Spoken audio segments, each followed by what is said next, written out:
Jadi untuk mendapat ridho, rumusnya itu radhiyallahu anhum wa radu'an. Ini rumusnya. Allah ridho terhadap mereka dan mereka terlebih dahulu meridhoi kepada Allah. Rumus yang paling mudah untuk mendapat ridho Allah itu ini. Syekh Yahya bin Mu'adz Ar-Raji yang wafat tahun 258 Hijriah, beliau memberikan rumus untuk mendapat ridho. Rumusnya singkat, rumusnya gampang, tapi melaksanakannya yang berat. Kita lihat, idza kunta la tardha anillah kaifa tas'aluhu ridha anka. Idza kunta la tardha anillah, bila Anda tidak ridho terhadap apapun yang datang dari Allah, kaifa tas'aluhu ridha anka, bagaimana Allah bisa meridhoimu. Ungkapannya singkat, padat tapi dalam maknanya. Nih, idza kunta la tardha anillah kaifa tas'aluhu ridha anka. Jika engkau tidak ridho terhadap apapun yang datang dari Allah, kaifa tas'aluhu ridha anka, bagaimana Allah bisa akan memberikan ridha kepadamu.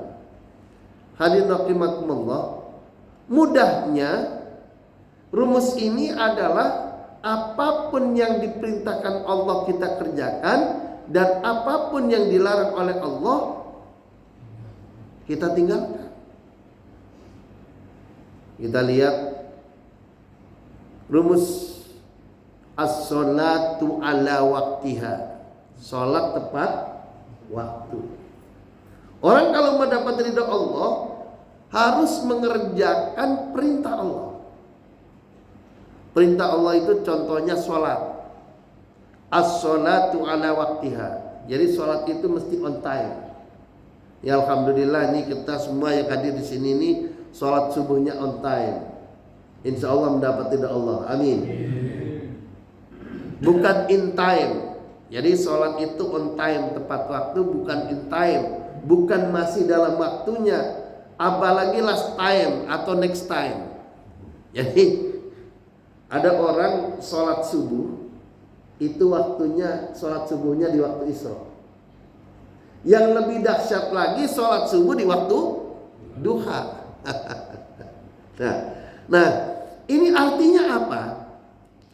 Ketika orang sholat subuh di waktu Isra atau di waktu duha, maka berarti dia tidak ridho terhadap ketetapan Allah sholat subuh di waktunya.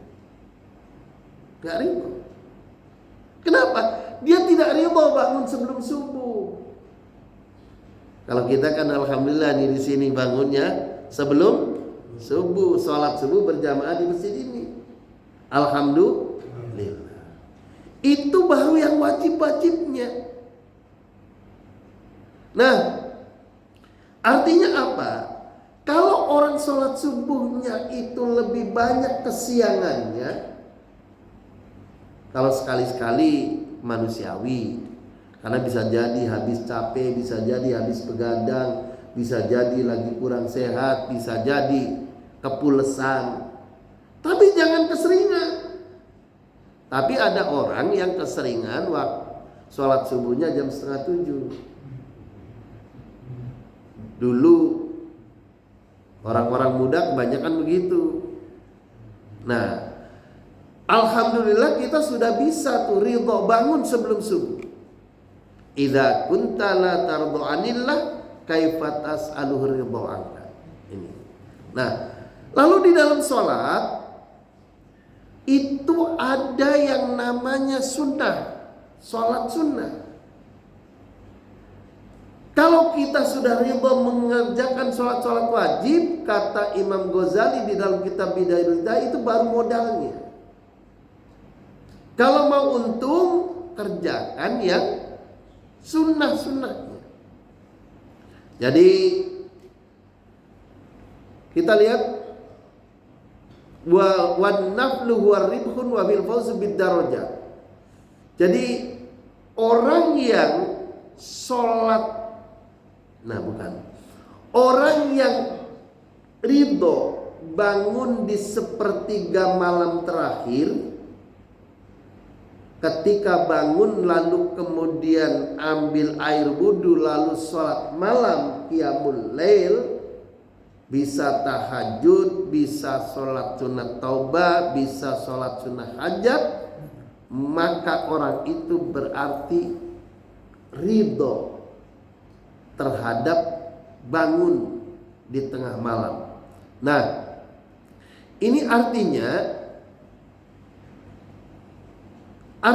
apa? Kita rela bangun, ridho kepada Allah, bangun jam 2, bangun jam 3, bangun, mandi, berwudu, melakukan sholat nafilah. Karena Allah perintah, wa minal laili fatahajjad bih nafilatan lak.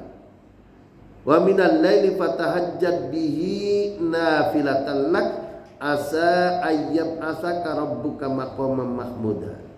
Jadi kita ridho bangun di sepertiga malam yang terakhir, tatkala orang-orang itu kebanyakan itu pada tidur.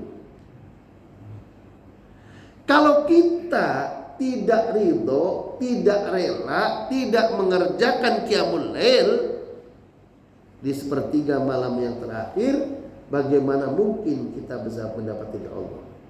Wong Allah jelas-jelas perintah, wa minal laili fatahajjad bihi nafilatan lak.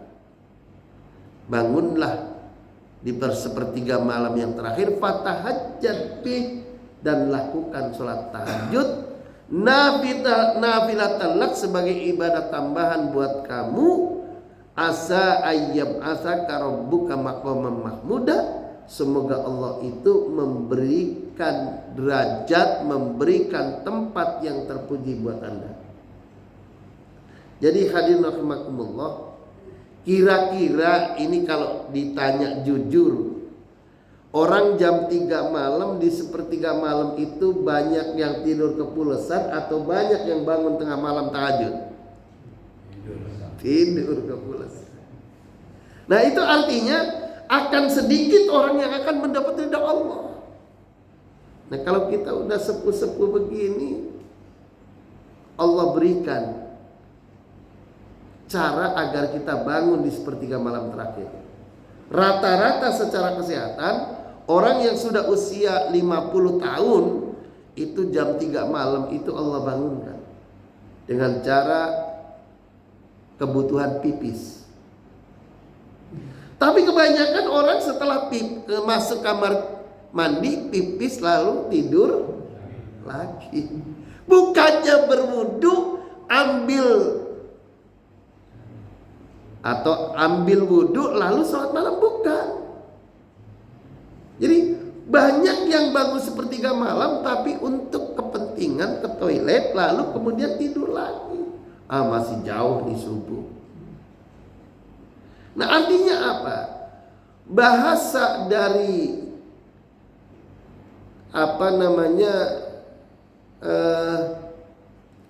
idza kunta la tardo anillah kaifa tas'alu ridha anka, dari Syekh Yahya bin Mu'adz Ar-Razi, ini betul.